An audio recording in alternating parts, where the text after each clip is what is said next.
Bahkan Pak Menteri, Pak Bahlil mengatakan letak kepulauan ini jauh sekitar 30 hingga 40 meter dari wilayah konservasi yang sangat ternama di eh, Raja Ampat. Saya kok mikir ya, kok Menteri sibuk membangun alasan. 30 kilometer mah dekat, Pak. Dampaknya pasti akan ke sana gitu. Dampaknya itu akan berlahan-lahan mengganggu ekosistem yang ada. Jadi aneh begitu ya. Perlu diketahui Pulau Gak itu besarannya sekitar 6.000 hektar ya. Kecil sekali. Kalau dalam ketentuan undang-undang, pulau kecil itu adalah wilayah yang kecil atau sama dengan 2.000 kilometer persegi. Jadi 6.000-an itu kayaknya sekitar 60 kilometer persegi. Jadi sudah pasti termasuk pulau-pulau kecil. Sehingga berdasarkan ketentuan Undang-Undang 1 tahun 2014 tadi, maka tidak boleh dilakukan aktivitas pertambangan. Ini bagi saya tidak masuk akal, kemudian respon yang sangat lambat. Kalau kita mau bicara ketentuan Undang-Undang Dasar ya, ini ruang studi saya. Ketentuan pasal 33 ayat 4 sudah eksplisit mengatakan bahwa perekonomian nasional diselenggarakan berdasar atas demokrasi ekonomi dengan prinsip kebersamaan, efisiensi berkeadilan, berkelanjutan, berwawasan lingkungan. Ini tidak berwawasan lingkungan. Hanya untuk kepentingan tambang, ya, kepentingan produksi nikel, untuk memuaskan bisnis kendaraan listrik, handphone dan segala macam yang menurut saya harusnya ya, bukan mengabaikan wawasan lingkungan. Seindah itu Raja Ampat, lalu hanya dikorbankan sementara keinginan untuk melestarikan lingkungan tidak dilakukan. Jadi bagi saya ini menyebalkan ya. Ada orang-orang seperti ini di pemerintahan, dan presiden harusnya segera menghentikan orang-orang seperti ini dalam pengelolaan negara. Kecuali presiden akan dianggap sebagai bagian dari upaya pengerusakan lingkungan hidup itu. Perlu diingat ketentuan pasal 28H eksplisit mengatakan bahwa ini adalah hak setiap orang untuk kemudian mendapatkan lingkungan hidup yang sehat gitu ya. Jadi aneh kalau kemudian kita punya wawasan tidak memperhatikan dampak lingkungan hidupnya bagi penghidupan, bagi manusia di sekitarnya, bagi alam gitu ya. Jadi apakah kemudian kepentingan nikel, kepentingan bisnis orang-orang kaya di Jakarta, kemudian harus mengabaikan lingkungan hidup yang begitu indah gitu ya. Jadi aneh juga kalau kita lihat kemudian gagasan-gagasan yang sedang mereka lakukan. Di harapannya Pak Menteri harus segera secepat mungkin mencabut izin pertambangan yang ada sebagaimana ketentuan pasal 51 ayat 1 Undang-Undang 1 tahun 2014 tentang pengelolaan wilayah pesisir dan pulau-pulau kecil. Jadi bagi saya tidak ada alasan lagi Pak Menteri harus bertindak. Pak Presiden juga harus tegas terhadap menteri-menterinya melanggar undang-undang, mengabaikan nilai-nilai, ya harus disikapi begitu ya. Jadi Pak Menteri tidak boleh membangun alasan bahwa izin ini bukan diterbitkan di eranya. Karena tanggung jawabnya bukan soal penerbitan izin. Tanggung jawabnya adalah mencabut izin. Jadi apapun argumentasi ini dibangun atau iupnya dilakukan sebelumnya, itu harus dianggap hanya argumentasi untuk menghindar dari tanggung jawab. Tanggung jawab Pak Menteri sekarang adalah mencabut izin itu.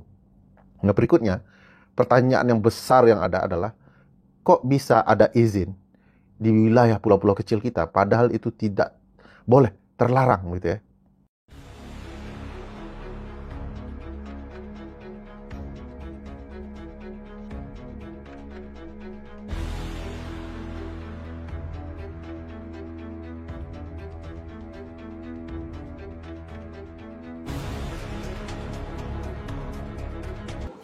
Tapi setelah beliau sudah tidak lagi menjabat, sudah jadi kembali ke rakyat biasa, baru beliau mulai berproses.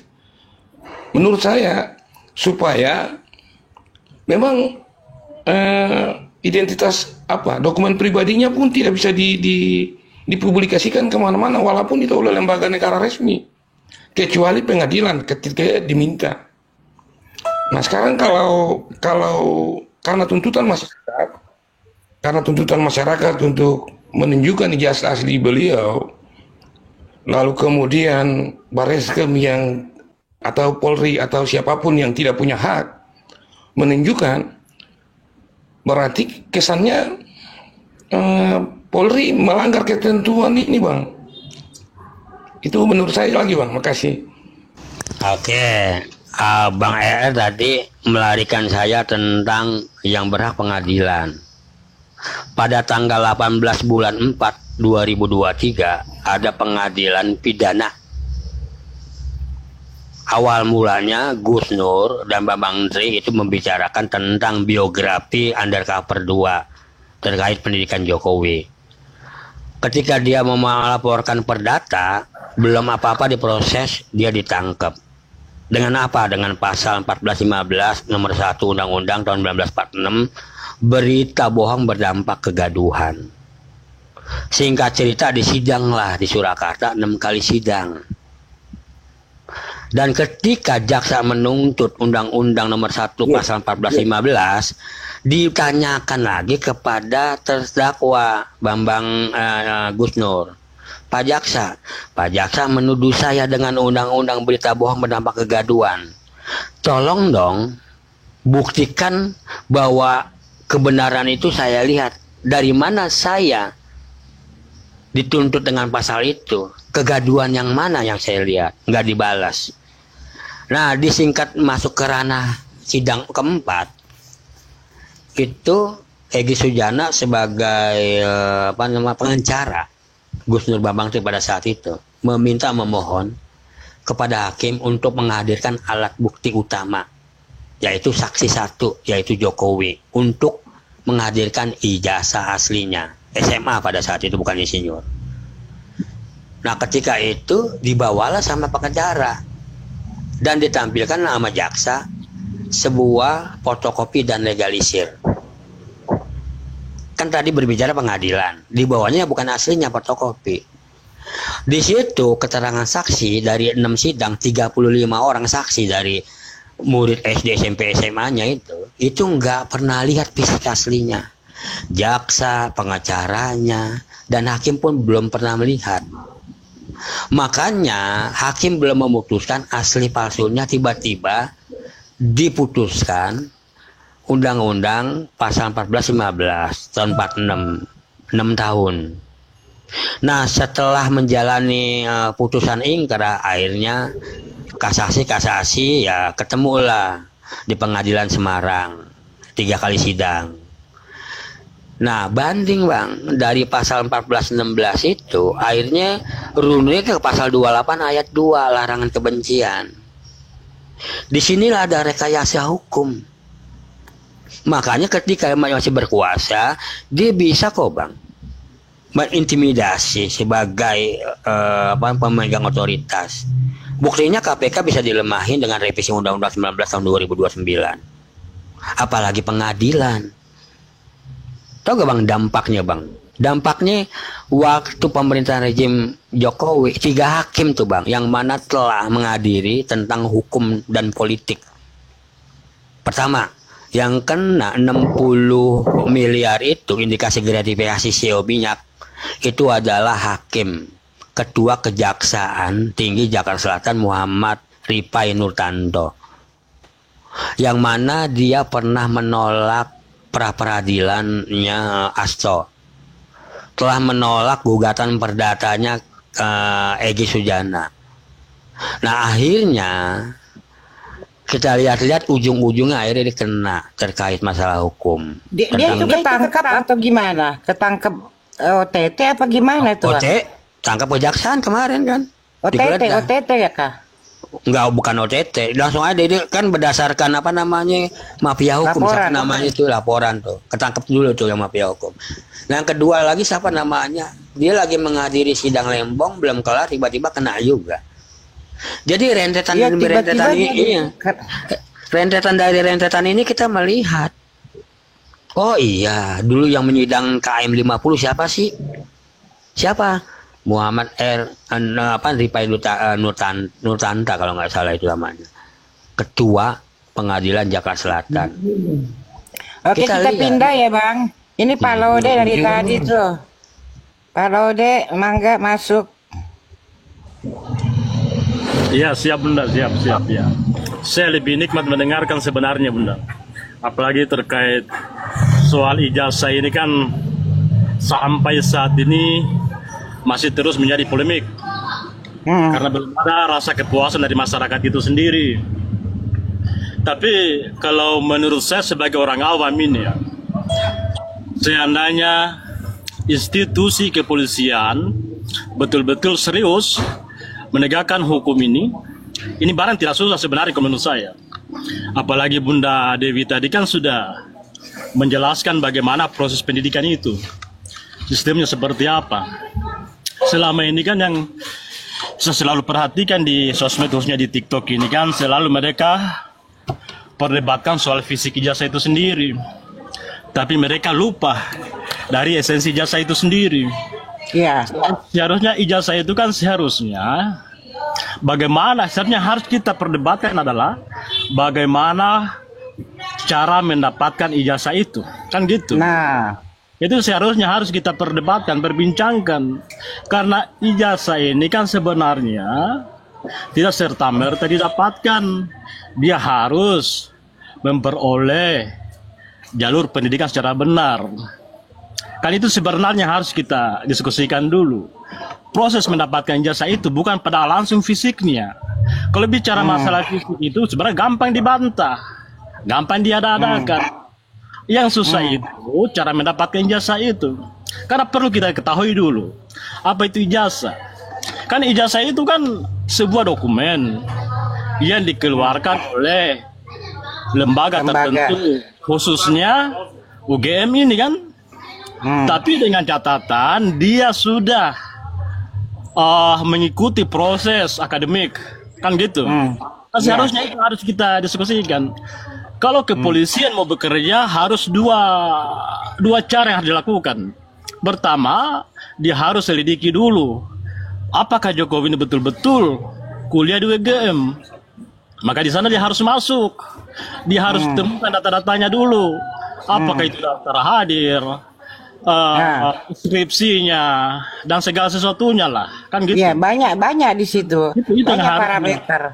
Hanya persoalan kepolisian kita hari ini kan saya lihat kurang serius. Nggak tahu kenapa beliau institusi ini kurang serius. Kan gitu.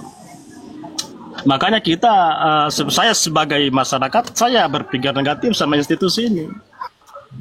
Kan ini kan sebenarnya barang yang tidak susah untuk diselidiki sebenarnya.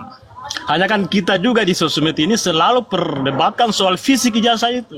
Nah itu. Ya, fisik ijazah itu kan seharusnya nanti tahap berikutnya. Setelah ada kesimpulan di proses akademik itu, maka bisa kita lari ke ijazah itu sendiri. Misalkan Pak Jokowi tidak mampu memperlihatkan, maka harus buat alasan. Apa alasannya tidak bisa perlihatkan? Apakah karena ijazahnya hilang atau bagaimana kan gitu. Kita sekarang kan terjebak dalam fisik ijazah itu. Tapi gini Bun ya, dulu ada si Bahlil ya, dia gelar dokter secepat itu bikin disertasi ya kalau nggak salah ya. Disertasi Itu, dokter. Iya itu akhirnya diulang lagi tuh sama pihak UI itu. Ya Malah karena itu tadi dia nggak melalui proses. ya kenapa sih UGM nggak berani seperti UI? Nah itu dia harusnya si dianulirnya dulu siapa ditunda ya.